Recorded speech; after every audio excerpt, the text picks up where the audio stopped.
Hello, this is John Miller, the creator of The Rest of Everest. I think I can safely say that this show is, without a doubt, the most in-depth look into the entire experience of what it takes to climb Everest, as well as some other peaks throughout the Himalayas. But all of the events in this series are shown in chronological order, so if you're new to the show, please go all the way back to episode 000 and watch everything in order. That's truly the best way to enjoy it. Thanks.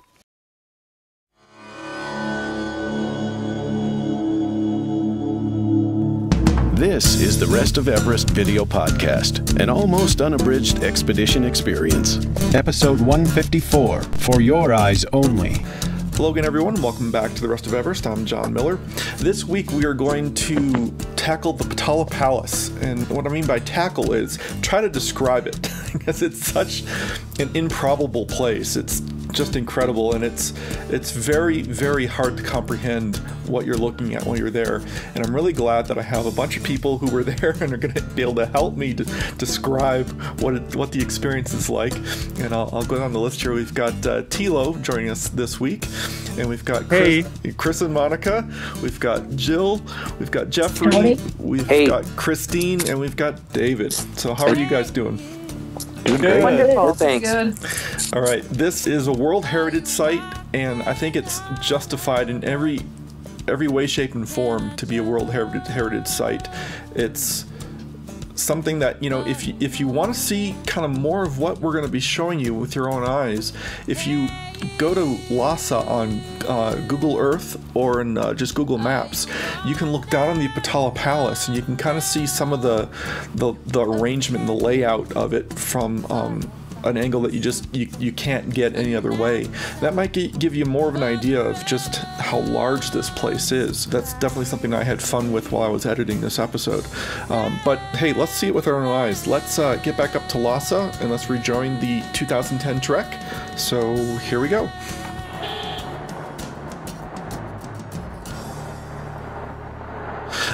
I put this footage in of driving through Lhasa because it's hard to believe you're at 12,000 feet. You see trees, it just looks like you're in a regular city. Someone filming right in the middle. What is a Chinese TV? Oh, that's TV. TV. It's a good place to stand, actually. Very nice. So this is the crew in this Land Cruiser. Say hi. Hi. Hi. Okay, we'll try that again with a bit more enthusiasm. This is the crew in our Land Cruiser. Hi! Better. This is the first look at Potala Palace. It doesn't look like anything from here, from this angle. Oh wait, here it comes inside. Here it actually comes inside. Uh-oh. This thing is bigger. Look how blue that sky is. Uh-oh.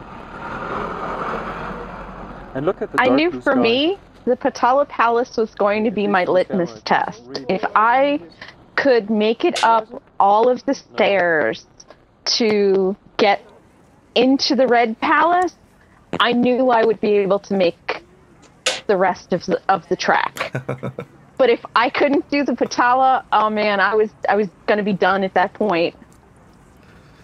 Now, the Potala is very difficult to show everyone because you cannot film inside it. And you guys actually didn't film very much outside it either, so I happen to be dipping back into my archive. This is footage from 2007. I just wanted to kind of show people again what it looked like from the outside. What were your impressions when you're standing down waiting in line? Just looking at it. It's huge. It was big. That it's a miracle it wasn't destroyed in the Cultural Revolution. Yeah, that really is a very good point. Because I know on several occasions the communist government wanted to blow it up. Plain and simple, just blow it to smithereens. And all of the artifacts and the paintings and the volumes of prayers, these immense prayer books that are all wrapped in stilts. It is a miracle that it all survived.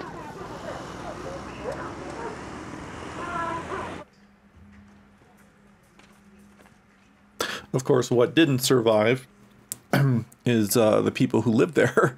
No, they're not. No one lives there anymore. Particularly the Dalai Lama.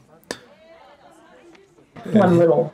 Yeah, little, one little thing there. thing. And of course, his bedroom is on the tour. Yeah. Which is all a bit surreal. But it's an incredibly popular tourist destination. No, there's Scott walking up the steps there. But yeah, truly an amazing place. So these are the steps that Christine was talking about. And there's a lot of them. Yeah. How did you guys manage? How long did it take you to get up there? Do you remember? Just a few minutes, I think. I mean, if you went slow, it wasn't really. I didn't think it was bad. It's one of those tests. If you manage to slow down, and if you slow down, it's easier than you think. So this is the last place you can really take pictures. This is the door leading inside. This is at the very top. That's the look from just inside the door looking out.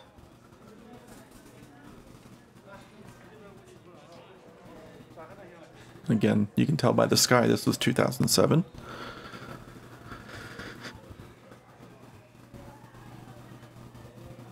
But this is also one of the places where I've said that there's detail upon detail upon detail there, and just everything is ornate.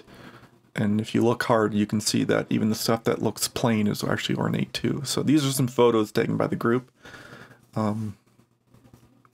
Here's Lob Song. It was so difficult to get at least one shot where everything's on there, so you don't have a lens what is wide enough to get everything. It's just so huge.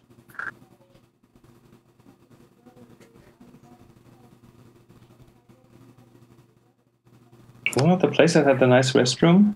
Yeah, it was the best restroom on the tour. It got a 9 out of 10, I think. I think so. Yeah, I think so, Monica. That was the one with the smoke in it, right? Yes. Yeah. Right when you went inside? Yeah, they had some incense burning there, lots of it, so you could hardly see what you were doing. I wonder if they'd done You don't some have upgrades. to see something. I wonder if they had some upgrades because it was not very good when Scott and I were there. Maybe you took the wrong one. Yeah. And good is relative. It was super clean and nice, and you saw that it was quite new, I think. Yeah. I love the shot that Chris took. It's this new modern technology and the ancient rituals and things all at the same time. Very impressive to me. This is footage shot by Kevin, but yeah, there's just so many parts to the palace, and it just keeps going. You can see that it was built over a very long period of time because they just kept having all these additions put on. But that's all the footage we had from it. This is now in the parking lot. Oh yeah. Okay. Yeah, this is Jeep 1, I believe. Yeah, this is the cassette with the tape with the Tibetan pop music. I'm totally sure it is. We listened to the Tibetan pop music over and over and over again on the track. And it was fun. You were doing the world's my tripod thing. So this is the next morning. Wave. Oh wow, that's cool. Breakfast. This is, makeshift dolly tripod. We're all a bunch of photo geeks. How wide is it? How wide angle?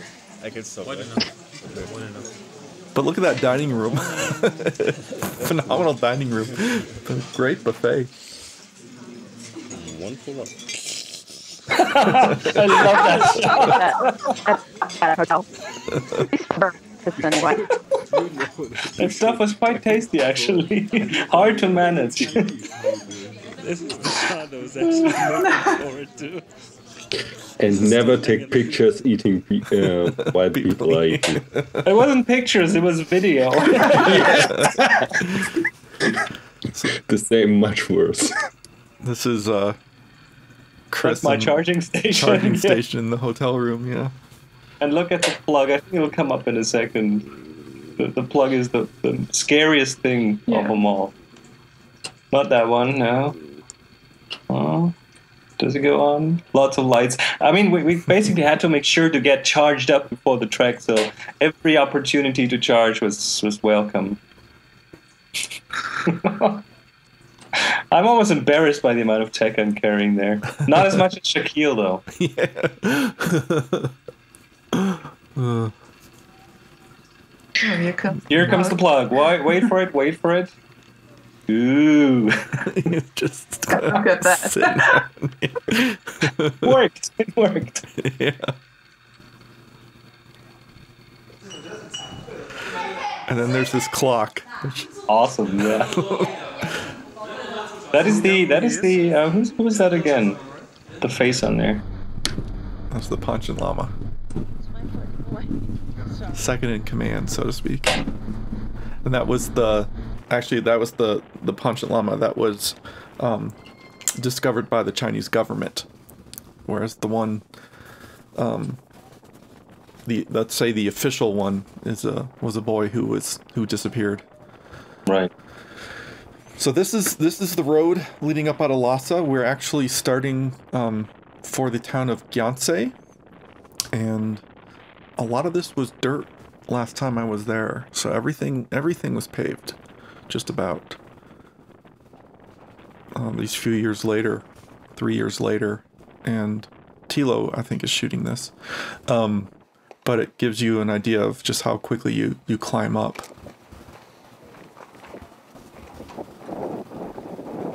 It made me a little car sick to look at that footage. Yeah.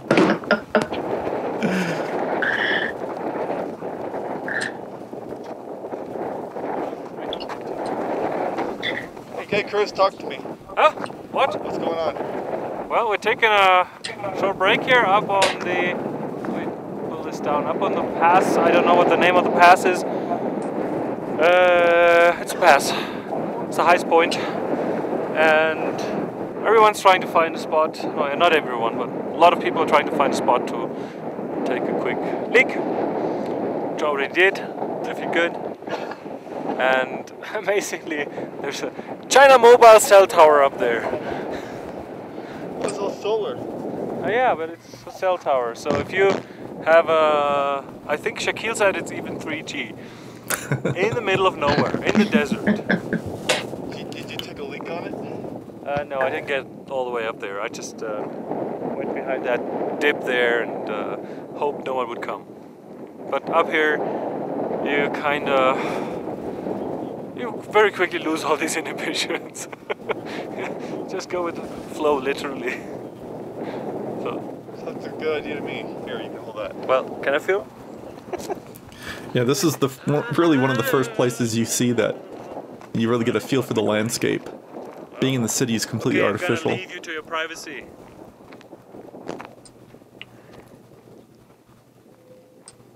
And the first of the nature peas for Mr. John Miller. Thank you very much.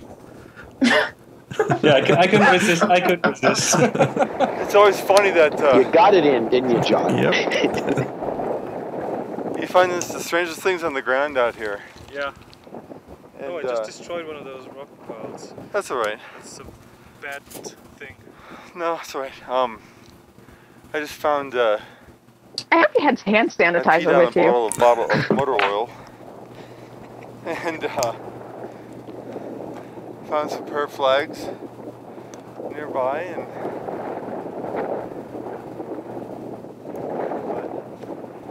these passes are always a little bit filthy. I was so happy to be back there, though. I'm not even sure if I stopped at this one last time.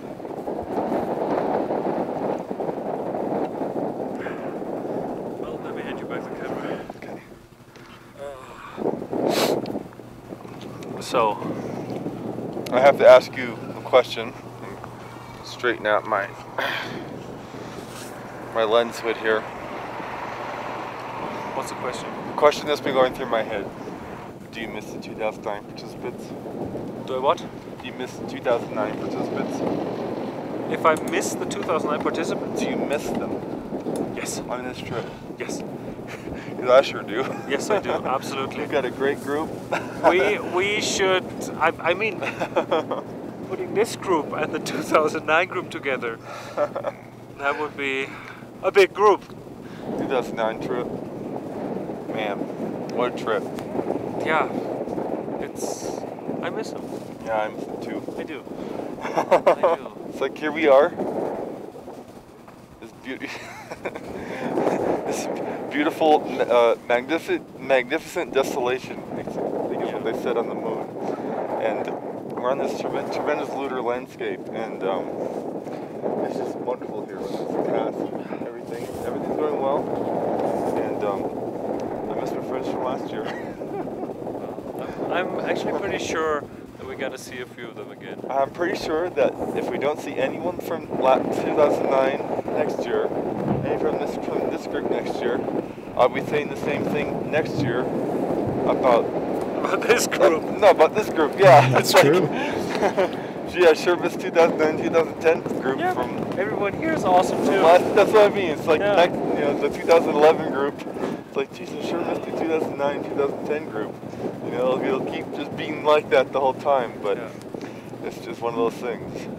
And it's wonderful to have the opportunity to meet all these great people and to not just meet them, but to spend 4 weeks with them. Yep. And that's when things can really happen. I mean, I see a bit of that, like when I do a 3 or 4 day workshop, but 4 weeks. Whoa. 4 weeks in an intense environment. In an intense environment where you're laughing, you're crying. And sometimes you can't get away from each other. Some people are in the hospital. Hospital, yeah. Sometimes, some people in the hospital, sometimes you're stressing people out to the max because their bodies are pushed to the limit. But it's a very intense situation. But we haven't kind of broached that subject yet, and I thought I'd mention it. That even though we have just a tremendous group of people here, I miss the guys from last year. I didn't think I would the way I am. But it's kind of like the way I miss some of my children. Well, we have Tilo with us. Let's give him a hug. Yeah, we have to go give you a hug, Tilo. Yeah, and I missed you guys so much too. It's always me. Hey, Tilo. Tilo, and Monica. And Monica. What's up? Group hug. We are the 2009 group. Yes.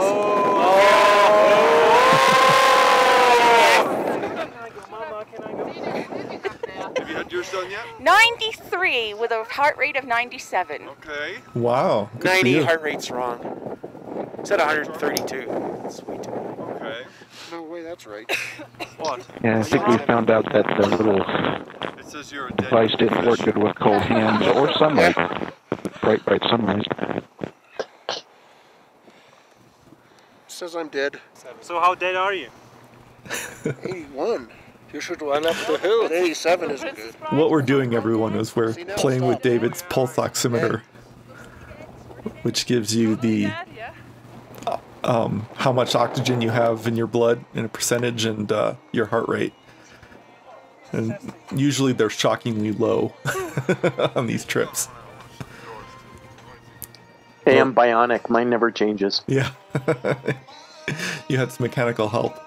I did. Yeah, you shouldn't have gotten up to 130. You can't get up that high, can it? I'd be in trouble. Yeah.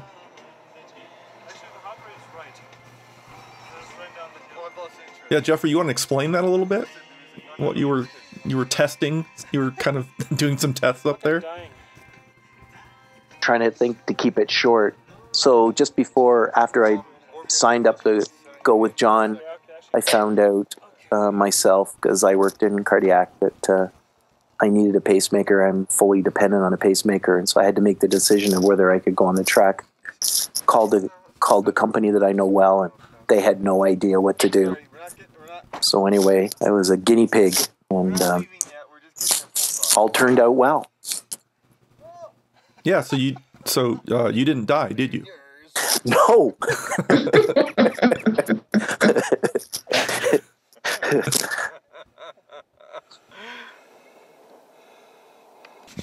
Okay, John. Now I want to see a 90 to 95. Okay. So John measuring his pulse oxy. I think we're all grateful nobody died. A couple of us came a little bit too close to that. You think we're grateful? Just a little. Stage fright there. No spoilers. No spoilers. No, he's got cold fingers. That's the problem. Yeah, if you have cold fingers, less blood is going through. The one thing. There we go. There we go. Goes in both directions. Less circulation, cold fingers. Cold fingers, less circulation. Yep. Okay. Oh, we are about the same there. No, you're going higher.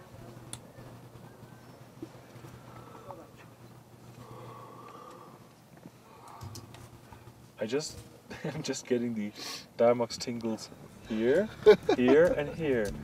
We only show this kind of You're stuff not- a officially couple not more dead. times, everyone. So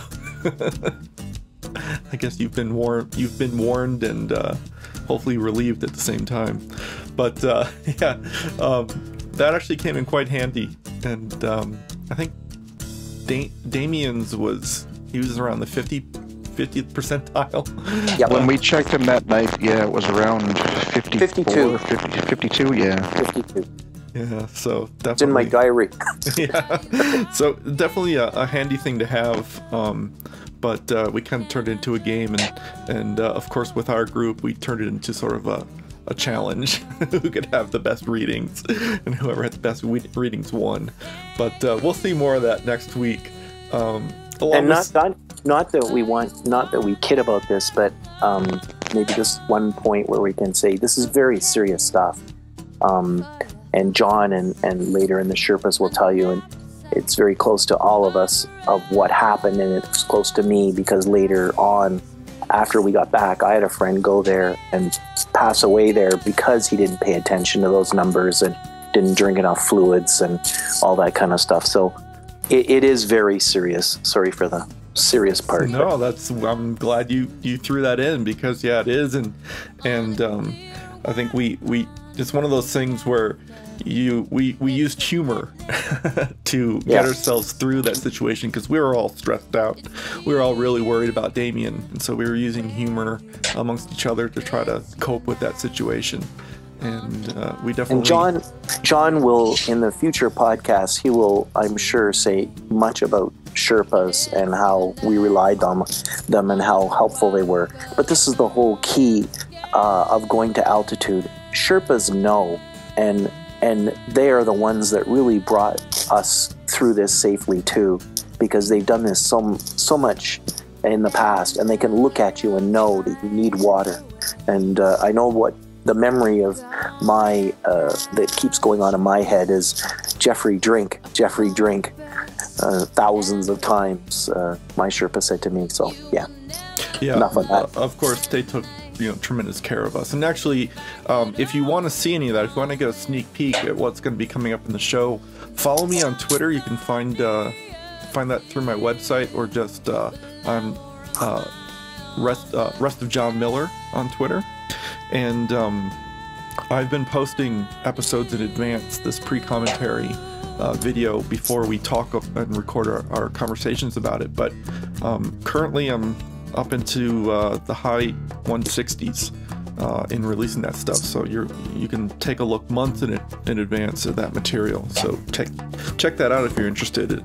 And you can, again, get a sneak peek what's coming up. Lots of amazing things.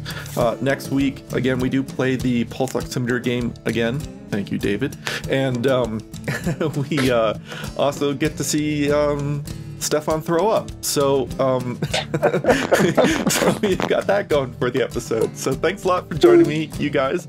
Really so happy to be producing these shows again, and so happy to talk with you guys. So thanks so much, and we'll see you next week, guys. Bye. Thanks, John. Bye. Thank you. The Rest of Everest is downloaded all over the world every day, and watching the show has become a part of many people's weekly routine.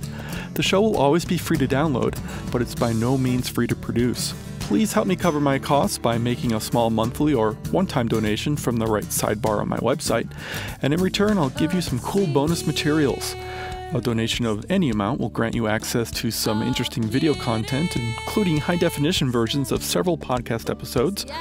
A one-time donation of $25 or more, or any of the monthly donation options, will additionally grant you access to a downloadable version of the film Everest: The Other Side, which episodes 1 to 61 are based on. I really cannot express how vital these donations are, and if you've made a donation, thank you so much. As always, our announcer is Marlon May, and our music is provided by Wendy Wu. Check her out at wendywu.com. Thanks so much, everyone, and we'll see you next week. Thank you for watching The Rest of Everest. For more information on the expedition, please visit therestofeverest.com.